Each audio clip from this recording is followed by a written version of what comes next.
Hello, welcome to the Villa View. It's time for the post-match pint in association with Purity. Use the code #VillaView and you'll get 10% off all Purity's beer goodies. Joined by Dolan, Ty and Neil for this week's show, and probably not going to be a happy one. I'm going to guess. Dolan, we've come on many times after games and we've said, the bigger picture, the league table. But to be fair, performances at the moment, they're just not there at all, are they? Yeah, I mean, I spoke about that with Tails on Thursday, and spoke about football very much being a game that's based in the now, and we all react game to game, and it is tricky to see the bigger picture. But at the minute, we're woeful. We're absolutely woeful. Just way off the pace. We look disjointed. We look sort of lethargic. Nothing going forward at all. Don't create anything. Played against some absolutely horrific sides in the last 3 weeks. We've got 1 point out of it, and I would include Spurs in that. I thought Spurs were awful. I know I run against Spurs in the last. Well, we've beaten them once in the last 10 years, 12 years, but they were there for the taking tonight, and we did okay. The first 15 minutes, we sort of spread the ball about quite nicely, and it was all a bit tippy tappy, but we didn't force Lloris into a single save. Really, he didn't do anything. To be fair, I don't think Martinez made that many saves. I just think we give away 2 absolute clangers, and they have the points. And I think that is literally sums up the game. I think Cash is obviously made very 2 real unforced errors, which is very unlike him. I can't recall too many mistakes this season. It makes 2 in the same game. So, yeah, awful at the minute. Really, really, really bad. Really poor. Nothing to give. Nothing. No positives. I sat there all night and just sort of watched the game. Just sort of stared at the screen blankly.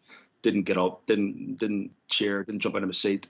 It was just flat. It was dull. It was flat. It was uninspiring. And I really just hope our season doesn't fizzle out. Because it's looking like it's going to be one of those seasons where we're that team that's on the beach. That's us. And I really hope that's not the case come the end of the season. Right, now Dolan's cheered us all up. Ty, what did you think of that? No, I know. Do you think that's fair to say that we're on the beach? Do you think there's a lack of effort at the moment, or do you just think there's a lack of quality? I think it's a little bit of both, really. As I've said before, if there was a time for us where we could get something from Spurs, it was today. They've got no Son, no Lamella. They've just been knocked out of European football, having to go 120 minutes in extra time. They were fatigued. They looked fatigued in the first half. Personally, they didn't really look very dangerous, and then we conceded a sloppy goal. But we offered nothing going forward. We didn't give them anything to get nervous about or rattle about, so there was just nothing going forward. No shots on target in the first half, mate. It's just one of those things. It's not good enough at all.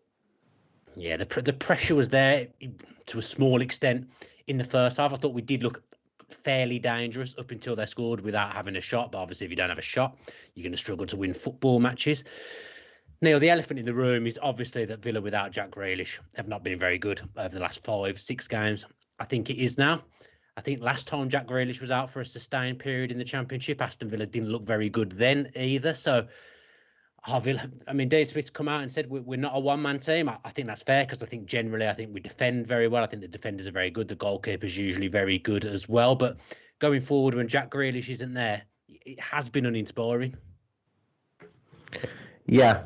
I think the biggest thing that we lose as well with Jack Grealish not being there is leadership further up the field. All our leaders seem to be in defence, within Emi Martinez, Tyrone Mings, Konza. they're the guys that start barking, start giving out, you see Konza's grown into himself to giving out sneering and to let a roar every so often. Just don't see it in midfield. John McGinn is becoming a problem. In midfield, without Jack Grealish being there, he's becoming a problem. Douglas Luiz, I not going in the midfield here, but I don't see why Man City would bring him back in current form. there's a bit of nastiness needed to be there in midfield to grab people by the scruff of the neck. Ollie Watkins just like he's run himself into the ground again tonight, and we've actually made him ineffective tonight without Jack Grealish being there. We've made him ineffective. We've lumped balls up to him, and basically Rodden just stood behind him and headed the ball away. You know, what could he do? The next closest player to him was 15, 20 yards off him. It was a case of like it was. At periods in that game today, it was like watching a rugby match Six Nations run yesterday. Box kicks from the back of the scrum, and then people just chasing it afterwards. That's really the way that Villa played for a lot of the first and second, a lot of the second half anyway. I would say first half we got some stuff done, but look, I hate using the phrase we're like a one man team because it brings up two talking points. It brings up talking point number one. It gives people ammunition to say we should just sell Jack Grealish and let him out of this hellhole when he's not actually in a hellhole. It's an overreaction, I think, from that point. And the second talking point it gives people to say is, well, Dean Smith isn't up to the job. We should obviously get rid of him. Why can't he utilise the players that he has at his disposal? And I don't agree with either of those two talking points. Yes, you can say that we're struggling without Jack Grealish, and it's 100%, it's irrefutable at the moment. You just can't make an argument against that. But what leads on from the conversation from there is a bit much. I think the whole selling Jack Grealish or that Dean Smith isn't up to the task. I'm not there with either of those two yet, but we do need Jack Grealish back, and I think the international break will see we'll see a bit of a regrouping from the team, and hopefully with Jack Grealish back in the team, we can have some happier days to end the season. Yeah, we certainly desperately need him back ASAP. Dolan Neal talks about the midfield a little bit there. McGinn and Louise were two names that were mentioned. We've gone in depth about Barkley, how admittedly not been there at all, but how we thought that Villa could perhaps utilise him. We need him when Grealish isn't playing because there's no creativity in there. Barkley's obviously been the one that's got panned, rightly or wrongly. People have got their opinions. That's fine. Everyone's entitled to one. But I just keep going back to nobody in the midfield is playing well. McGinn is not there at all. I know the fans love him. I love him too. He works very, very hard. But even the closing down aspect, I would say, isn't particularly there at the moment. And just the whole midfield just looks completely lost without the star man playing on the left-hand side. Yeah, I mean, apart from the back four and the keeper, they all look lost. They all look completely lost. I think one of the guys made a good point. Is like, I think it was Neil that all of our leaders are at the back, and that midfield three is just lacking. It's just lacking so much state. It's lacking a bite.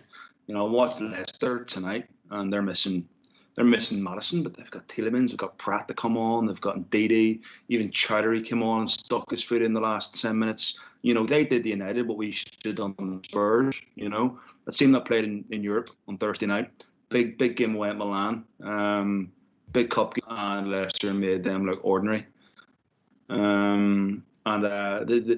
The irony is that Spurs actually grew into the game. The longer it went on, Spurs look the better team. They look fitter. They look stronger. They have more belief. I think that comes with being 2-0 up, doesn't it? It comes with the game is over.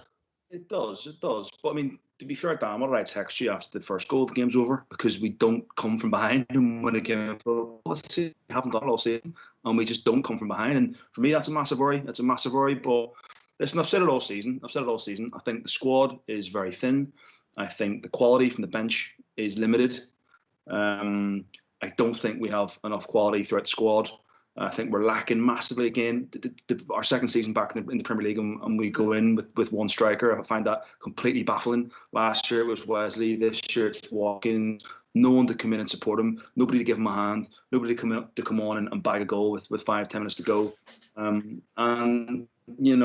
That's what's going to happen when you're lacking up top. Goals win you games. And without that, I think Watkins is just running around because he's got no one near him. He's got nobody near him, and pinging, spraying 50-60 yard balls up to Watkins. It's just gonna be headed out all day long by any Premier League defender. It's gonna be easy peasy, So I just think our game plan just doesn't seem right. And just going forward, we look inept at the minute, and it's sad to see because we were flying the first half of the season. December, I thought we were, as I said before, we were one of the most pleasing teams on the eye in the Premier League. We would always, and even if we had a little blip, we would always bounce back. But just on that note about the whole Jack thing being a one-man team, you got to look back to the Burnley game. Burnley away, he's in the team. I thought we were awful in that second half. Brighton away, he was in the team. I thought we were awful the entire game. Southampton, he was in the team. We won 1-0, but we were terrible the whole game. So I think it's probably a combination of not having Jack in the team, because listen, when Spurs don't have Kane, they look a very, very, very poor side. When we don't have Jack, we look a very, very poor side. But even since Christmas with Jack, I think we've been poor.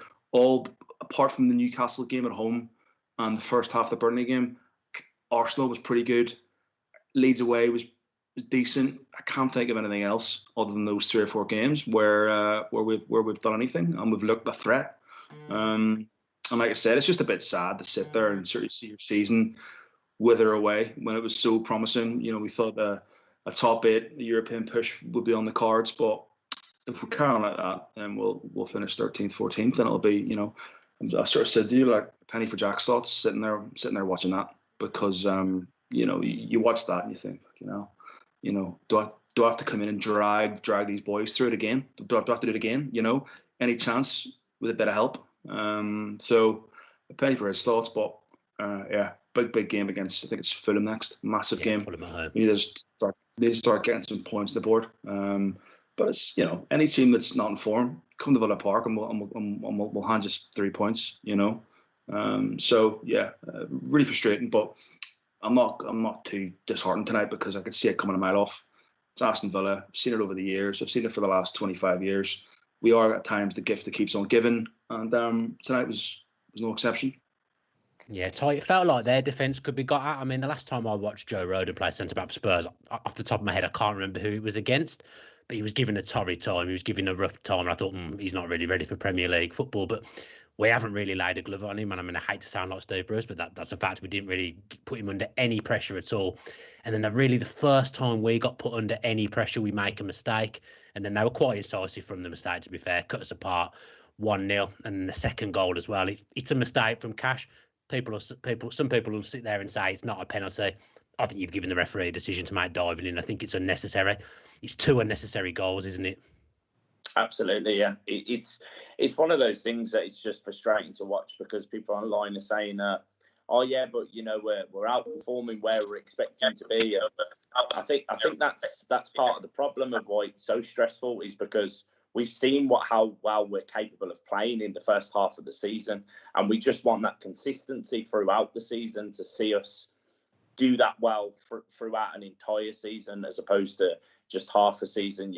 As Chris said, since Christmas, and with Jack in the team, there's been times where we haven't looked great, and it's of course it's no secret that we're a better team with Jack in it, but I think everybody just wants that consistency in the team, and we just haven't looked great going forward. And I think defensively we've been great, consistently great, but the problem is we haven't been consistently great across the entire of the pitch, and that it's been so stale since was it Leeds we beat 1-0 at first? Yeah, we haven't won since then.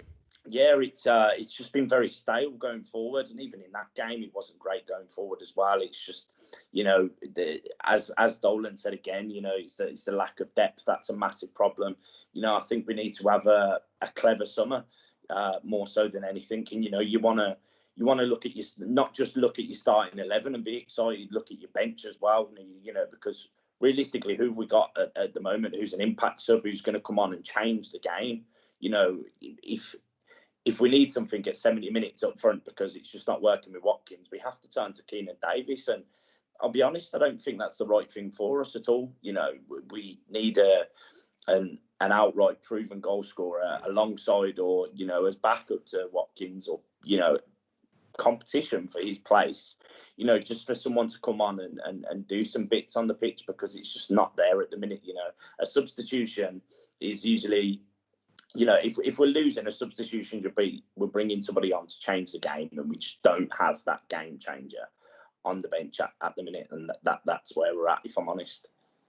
I will give credit to Davis in his 10 or so minutes he was on the pitch. He did at least make a couple of things happen when he was on the pitch, which was more. It was more than any of the front three did. I'm not having to go at Watkins because I think absolutely starved the service, but it was more than any other forward players had done in the game.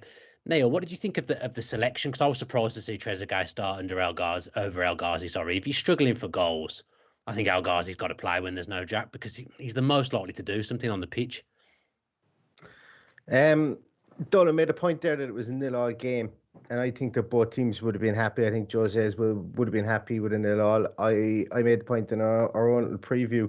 I had Matt Hayes on. He's a Tottenham blogger, and we both kind of agreed with that as well. That after the Zagreb, a 0-0 would have been absolutely fantastic for Jose, and for Spurs. Obviously, 2-0 is better, but the reason that we came to that point was that Jose would be able to spin it, as with Son and Lamela being out, that he galvanised the team away from home and so on and so forth.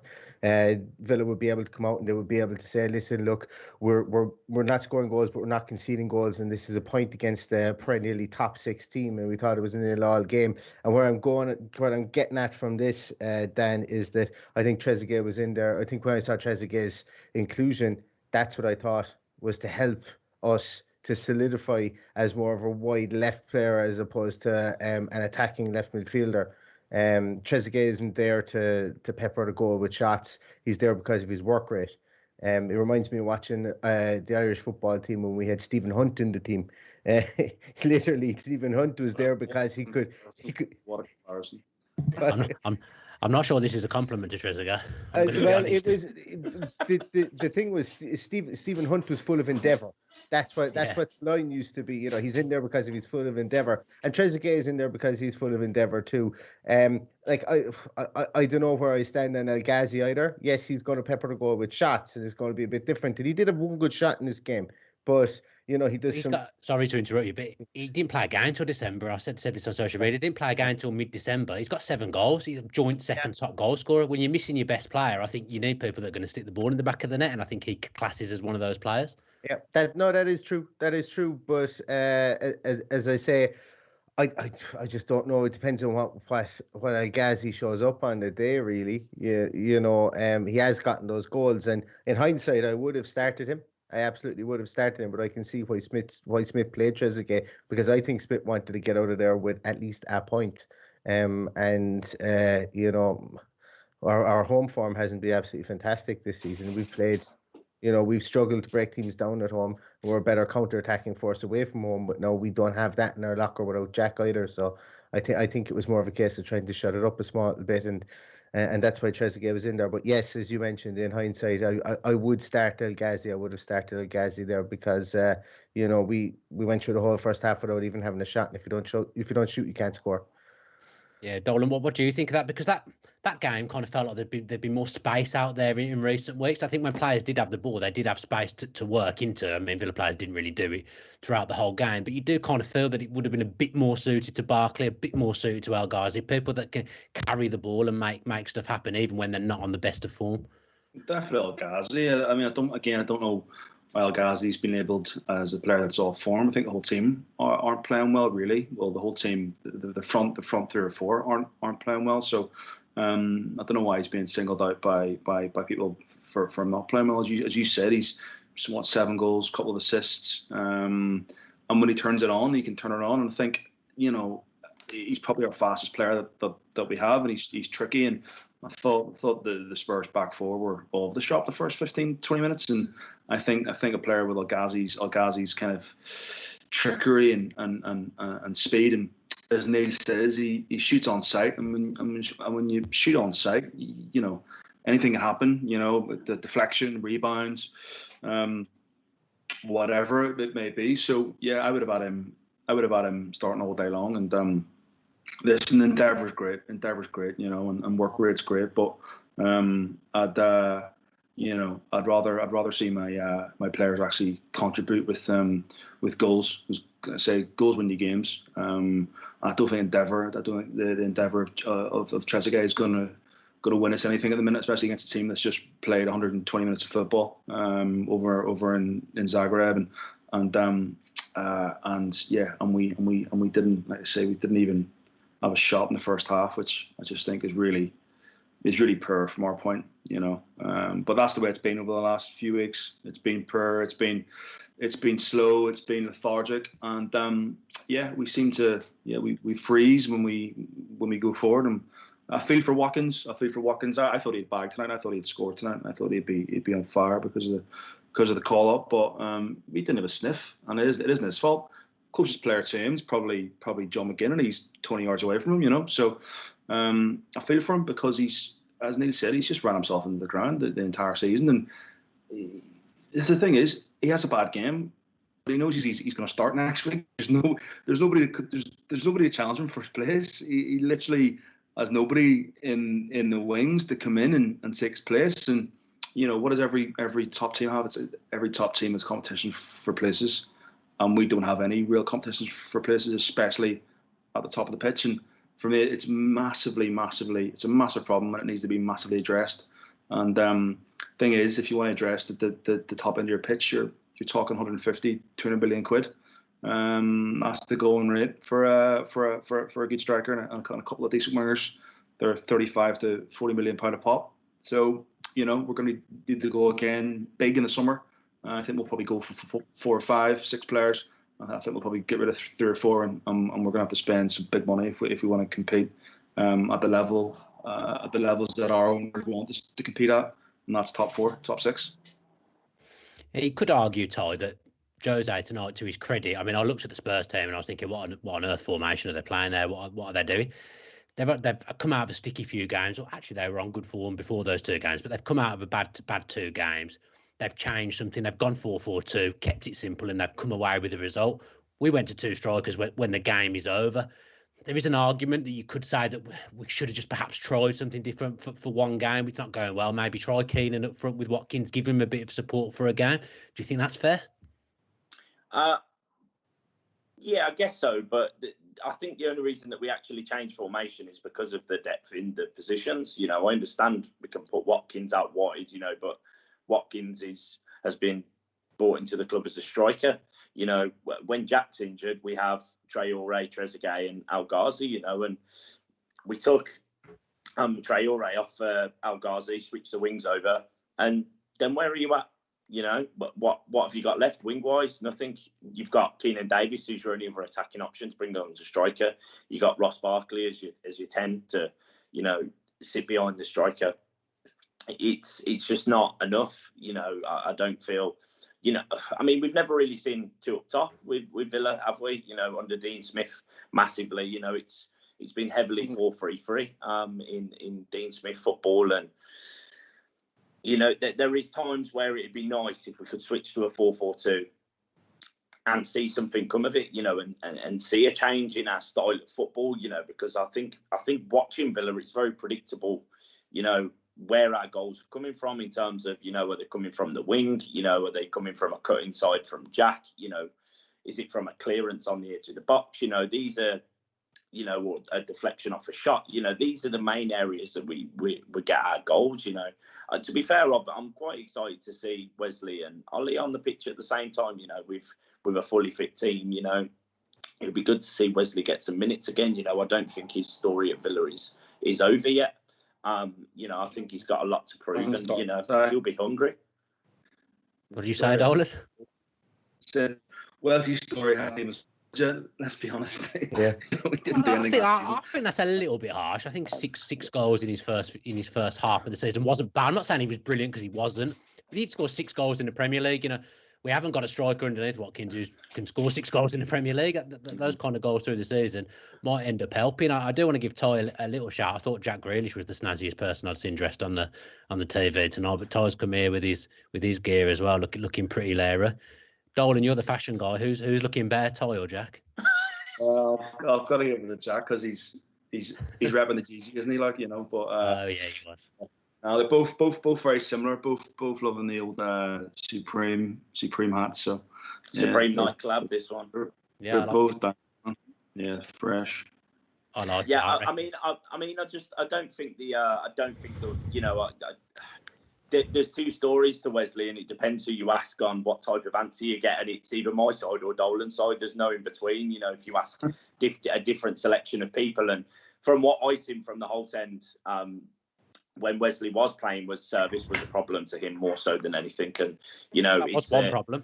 It's the intensity of the league as well. And Morgan Sanson, fair play to him. He's had an interview recently and he's openly said, you know, the intensity of the league's absolutely shocked him, you know, and how hard he used to train for Marseille. He said he thought he would go into Villa at that level and that his level would be above everybody else's. And he isn't, you know, he's openly admitted that the intensity of the league is not what he expected and he's still adjusting to it. You know, so fair play to him for coming out openly and saying, you know, it's an issue. So, but yeah, I'm hopeful for the rest of the season, Dan. You know, I know we're in a bit of a drought at the minute and things are a little bit depressing, but you know, the season isn't over yet. You know, I just want Jack back and I want to enjoy some good football. That's all.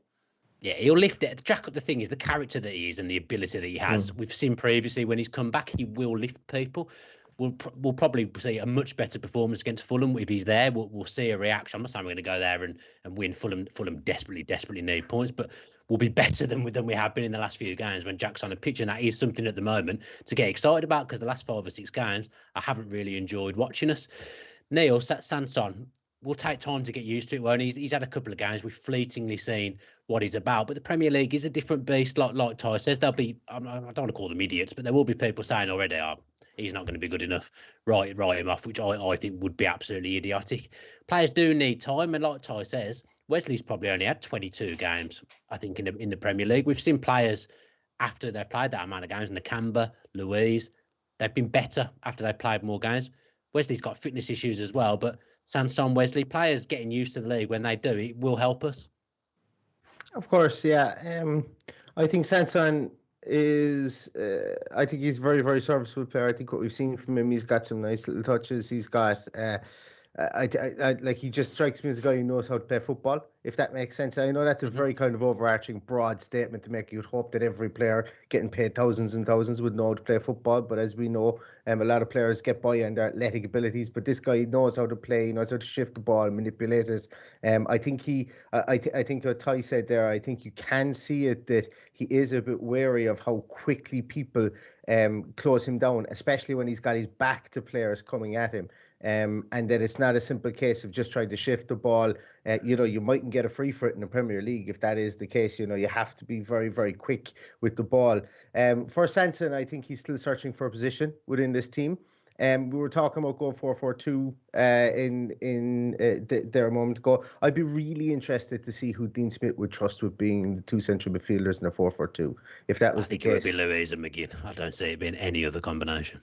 I would think that we would actually need to play something like Louise and Nakamba with McGinn one side and Sanson on the other side, and actually and literally, because I just think that as passive as our midfield is now, our midfield would be measurably more passive. With 2 in the middle, it would be really interesting. I'd love to see how they would set up, and I actually would be in favour of seeing it and having a look at it and see what it does. But getting back onto Sanson, I think Sanson wants to play more on that kind of attacking right midfield role. Today he was deployed in behind, or maybe more of a 3. He's going to take time to get used to the league, but like early signs are promising. I think he can turn into someone like somebody like a Buendia type player when he finds his feet within the league. But as I say, he's just it's just a small bit too quick for him at the moment, and that's okay too, because you know, you don't expect him to come in straight away and to get up to speed with the league, because the French league is a lot more passive, it's a lot slower, and you know, you do get a bit more time on the ball. Plus, he's a diminutive guy. You know, that's one thing I want to see Villa do in the off season is bring in a big Hulk in midfield that you can change it up. Bring in, like, God, we're not nasty enough. We haven't got a nasty player. Bring in a Papa Boopa Diop, God rest him. Bring in a type of player like that can literally just, due to strength and size, just stop players dead in their tracks as well. You know, something along those lines I think would help. But yeah, it's an interesting part of the team. I think it's the part of the team that we're faltering in the most at the moment, because if your midfield isn't working well, you're not getting the ball out to the wings as quick as possible, you know, and if we're not doing that, we can't get our overlaps, especially with Matty Target, as quick as we like, and you know, then we're resorting to lumping the ball up top to Ollie Watkins, and we see what's happened there in the last couple of games. So we need to figure out what's happening in the midfield. We need post-lockdown Douglas Luiz back, because I don't think he's playing up to that level anymore. And we need to figure out what we're doing, whether it's a 4-3-3, which to me isn't working at all, and a 4-2-3-1. How we're setting up that midfield without Jack Grealish, to me as well, is it's just not right. There's something wrong, and I can't put my finger on it. Whether Sanson's the man to come in and change it over time, I don't know. But it's that's the main area of concern for me, I think, at the moment. There's the league table with our love affair with ninth is over. I can't banter Arsenal fans anymore. God damn it, Villa. This is the worst case scenario for me, because I've got a bet on with my mates. One of my best mates is an Arsenal fan, the other one's a Leeds fan, and we both. My brother's an Arsenal fan. That's it. He's on the block list now to the end of the season. Whoever finishes the highest out of the three of us gets 100 quid off the other two lads. So this is a disaster. You want to be moving. You want to be moving up anyway, obviously. But teams that have had bang average seasons like Crystal Palace suddenly aren't far away from you, and that feels a real shame after the first half of the season, that if we don't build on it and finish well away from teams like that, naturally that'd be disappointment. And going back to the transfers as well, if you follow Neil on social media, he will unearth the next transfer gem, because he literally suggests every player in world football that Villa should sign. So he's going to get it right. Villa, if you follow Neil, you'll unearth a gem, because he suggests absolutely everyone. Dolly, when a team's performing badly, sometimes you might nick a goal from a set piece and it gets you on your way and brings you a bit of confidence. We can't take a set piece anymore, can we? Yeah, I mean, I've said it before. You know, Hurahan was like our quarterback in American football. You know, he was just he would just ping balls left, right, and centre. And you know, his set piece has essentially kept us up last season. I believe that. Yeah. Can't even beat the first man. You know, we don't have a recognised set piece taker. You know, we're chopping and changing. Troy was taking a couple, Target took a couple. You know, Sanson whipping in some free kicks. You know, we think Luis had a pop at one point. So yeah, we haven't got a recognised set piece taker in the team. Even with Jack, you know, he's not a dead ball specialist. So, yeah, I think that's with a team that we have, with our two centre backs being as big as they are. Let's wait for a tie. Chair to stop squeaking. Noisy, no, very noisy chair. Sorry, guys. For our centre backs to be as big as they are, you never fancy them from set pieces, because nobody can beat the first man. And if you do, it's straight into the keeper's hands. So. I thought Target whipped in a great ball actually in the first few minutes. He should be set piece taker. Yeah, Mings almost got his head on it early on. I thought that was a great ball in, but apart from that, yeah, set pieces they're completely non-existent. So yeah, nothing to cheer about at the minute. But I mean, you know, you look at that league table and it does look healthy. And I know people are going to batter me for saying, you know, bigger picture. Oh, you will get better. Where we were last season and all that nonsense, but it does look it still looks all right, but like I said, but you get what I'm saying about the Palace thing. They're in relegation trouble not that long ago. They're not that far off us now. That's a fact. Palace fans are calling for Big Roy, to be out of the club. He'll go. Yeah, I know. I mean, they're going to have they'll have a massive transition period next summer. Yeah, it's just a shame, as you say. It's a shame. We were looking so good there up until Christmas, and you know, we did say it at the start of the year, will the wheels fall off? We both thought they wouldn't, because it's a young, fit, energetic team. But sadly, they have. Sadly, the wheels have fallen off. But we can get them back. We can get those wheels back. There's still time. Yeah, but it's just a worry. I mean, it's just a worry that we're still miles off it. Let's be honest, we're still miles away from being a top 6, top 8 team. You can't lose one player in that division and crumble. You just can't. You know. There's been times over those last 4 or 5 games where it's looked like the team of old. It's looked like the team of last season, and that's a season that we, apart from the last 3 or 4 games, that's a season that I would like to forget. But then even in the Championship under Smith, when Jack was out, we were getting battered by Wigan, West Brom, Brentford. You know, that wasn't exactly a happy spell. But then he came back, and the rest is history. But yeah, it's just a little bit alarming that one player can have such an influence. Although he is world class and he is one of the greatest, probably the greatest player to ever put on an Aston Villa shirt, or one of, but it's still a worry when he's not around that the team just look void of any ideas. And I think it's a producer Adam thing. posted a thing, Chris, on the screen. I think the stat was that with Jack this season we've won 1 in 2, and without it's 1 in 6. There it is again. Cheers for that, producer Adam. Yeah, well done, Adam. Better than John Insler. That's alarming, me. But it's a collective thing. I don't like singling out players. I don't like naming and shaming. Although obviously sometimes if you've had an awful game, then you can't help but say a single player's had a bad game. But at the minute, it's a collective, and they've all been. I think that's important. I think that's an important thing to say. There'll be people that will single players out, as we've said. And we've gone through and talked about certain individual players, but nobody. As you do. Nobody's on it. Nobody's on it at the moment. Not a soul. Off it. I think Collins and Mings. I think Target's been excellent. I think Cash has come back in after 5 weeks out, and obviously made a couple of mistakes which were costly. I think the midfield 3 or 4, there were 5 that sort of drop in and out of that team have all been off it. As a collective, I think we've not been good enough, and I don't need to say that, and no one needs to come on here and listen to that, because there's no doubt they know that as players, as staff, as a club, we've been way off it the last sort of 3 or 4 months. But it's definitely collective. The cliche is, you win together and you lose together, and that's the way it is at the minute. Can I bring a small bit of positivity to it? Go on, feel free. Be my guest. At the moment, we have our points total is the joint highest points total we've had in the Premier League in the last 11 years. Yeah, Neil, you cannot look at the bigger picture.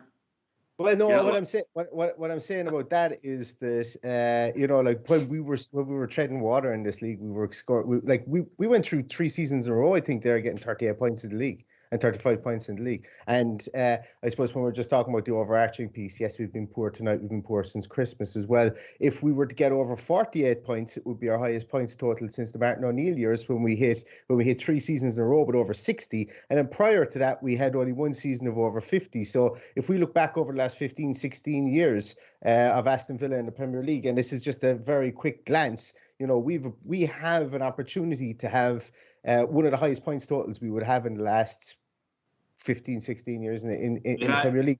What I'm saying is, I'm just saying that, like, if Jack Grealish comes back, I think that should be the team's aim for the rest of this season. And I think that we can eclipse the 48-point mark, or maybe even the 50-point mark. That's only 3 wins over our last 10 games. You'd be hoping you start one off with Fulham. And I think if we're talking about maybe setting little mini goals for this team, because maybe Europe is out of the question at the moment, I think that's a nice little goal to go for. And I think that's something that the team themselves can hang their hats on. It's not really great for us fans because we don't have anything really to shout and scream about, no Europe and no cups at the end of the year. But I think for the team themselves, that might be something nice for them to hang their hat on. That's the way that Aston Villa have been growing over the course of the season. But look, there is no, like, if you were to tell me that was going to be our goal in mid-December, I would have said, yeah, listen, what happened to the other 12 points that we didn't get? Because I would have expected us to eclipse 60 points at the turn of the year, but just hasn't come out that way. Confidence is a massive thing as well. But I mean, we speak to a fair few footballers, ex-footballers. They all say the same thing. When confidence is low, you'll struggle to get results. And there's no doubt in what you're watching out there at the moment. For all we're lamenting certain things, confidence is pretty low at the moment in the camp. I would say that they look all low on confidence, Tom. Yeah, definitely. And I think that's just the spell of results. And, I can see why Dean openly comes out and says we're not a one-man team, because I think it is disrespectful to the rest of the team, especially, the defensive aspect of the park. And, when you've got players like Ollie Watkins who work as hard as they do, I think it is disrespectful to those guys who, as a whole have had a really good season. Our back 5 have been tremendous. When was the last time we had 14 clean sheets in a season? I know we can't get that 15th, can we? That 15th doesn't want to come. I mean, let's hope it comes at Fulham, but when was the last time we did that, and of course, 1 in 2 with Jack, 1 in 6 without. It's just going forward, isn't it? And I think we're much more of a bigger package with Jack in the team, defensively and going forward. If there was a point where, you know, if we'd had a conversation probably at Christmas and said if there was an area of the field that we needed to strengthen, I wouldn't have said the centre of the park. And, you know, now I'm starting to scratch my head a little bit of, you know, it's a part of the field I haven't seen us look rocky in for a while. You know, even Dougie and McGinn last year, you know, there were, you know, it's not an area of the field where I was concerned. You know, Danny Drinkwater is a different kettle of fish, him like, but, you know, I just wasn't concerned last season. I wasn't concerned up until Christmas, but I'm seeing cracks in that middle of the field, and that's where we seem to just get absolutely, you know, exploited. You know, we rarely get done from the wings. You know, we've got confidence in Matty Target, we've got confidence in Matty Cash, you know, and I feel like the centre of the field is where we're getting absolutely slaughtered at the moment. And, you know, now if someone said to me, you know, where do we need to improve? You know, I'd scratch my head, because I think it's, you know, more than a backup left back. It's more than a backup striker. It's more than wingers. You know, I think we might need a little bit more in the centre of the field. Yeah, Dolan, you're nodding your head. You agree with that? Yeah, I'm just trying to think who would come in. Is that Dolan agreeing with me? Yeah. I'm just trying to. Is he down that? Ty's already pointed. He's trying to point University challenge here. But yeah, I'm just trying to think who you could bring in. I think we've missed an enforcer. I think Neil. Who would you say? I mean, I think, you know, for me, we want to get a player like Ndidi. You know, that type of player that I think we missed out, unfortunately. And that's it. Any top players to be able to find, and when you find them, they come at a cost. Who's going to want to lose a top player? So yeah, I think I do think we need.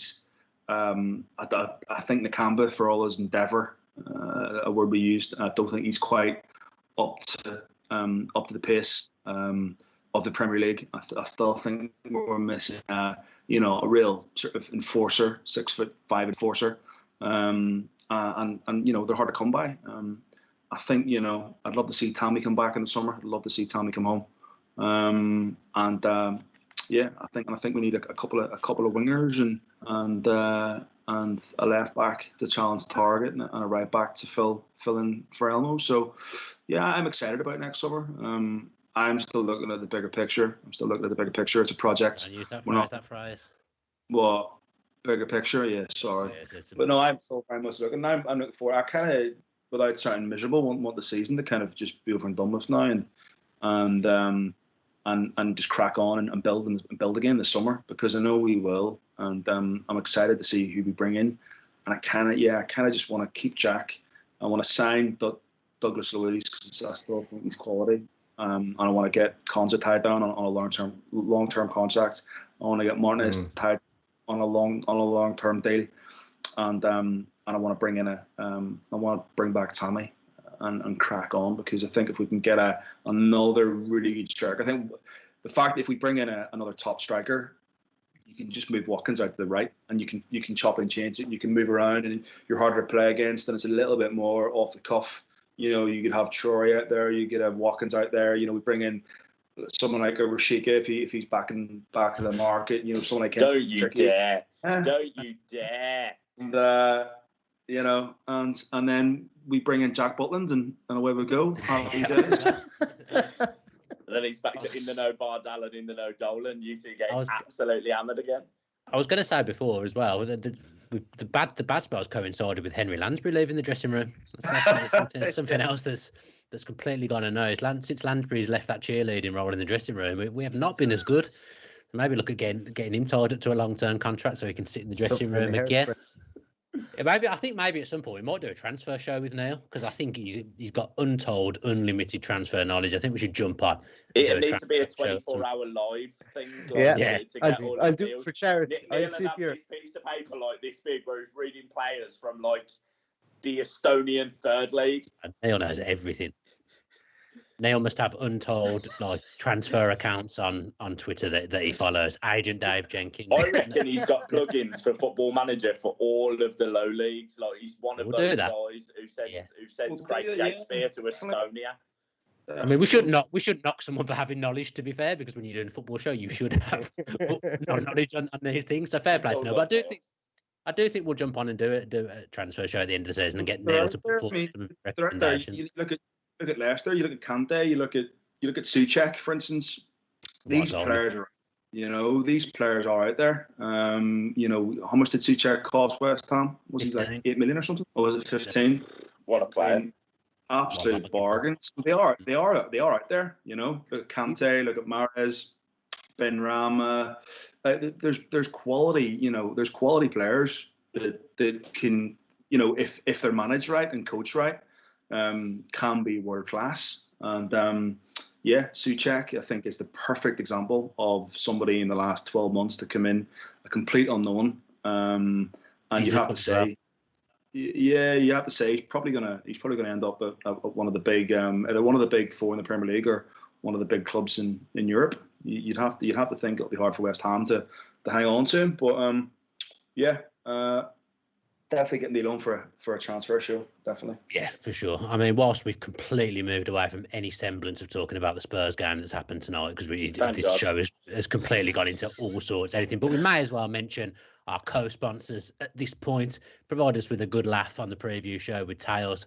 Manscaped, we do need to give them a little plug again, so you can get 20% off and free shipping with the promo code TheVillaView at manscaped.com. Lovely little kit. I wore the boxers actually yesterday, Dolan, and they're very, very comfortable. Dolan said he's had his on for 3 days. Yeah, I'll tell you what, I wouldn't blame him. They are a comfy set of underwear. So do go on and check Manscaped out. It's a funny thing to say. And to be honest, when they sponsored us, I laughed. But the stuff is really good and helpful to men as well. And it was great to talk to Tails about his ball trimming regime, because that was frankly something I never ever thought I would be doing in my life. So to talk to Tails about his manscaping regime was an absolute treat for the match. Live on air as well.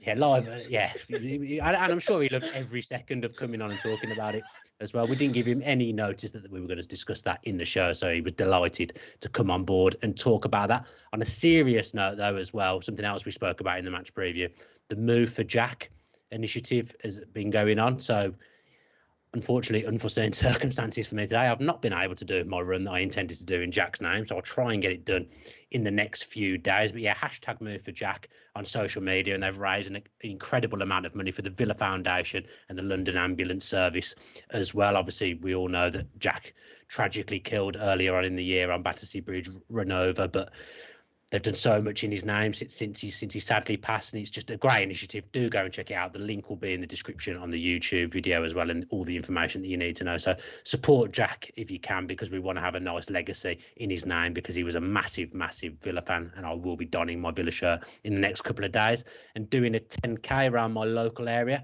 Thanks to the guys for joining me. Cathartic in some ways, absolute nonsense in others, and probably not a lot to do with the Spurs game in the main, but it's been good to talk to you all, and I look forward to seeing you all again soon. A few weeks break now, which will probably be good for the audience because they're probably sick of us, but we will be back on Saturday the 3rd of April for the Fulham post-match pint in association with Purity. Hopefully see you there. Up the Villa. Up the Villa.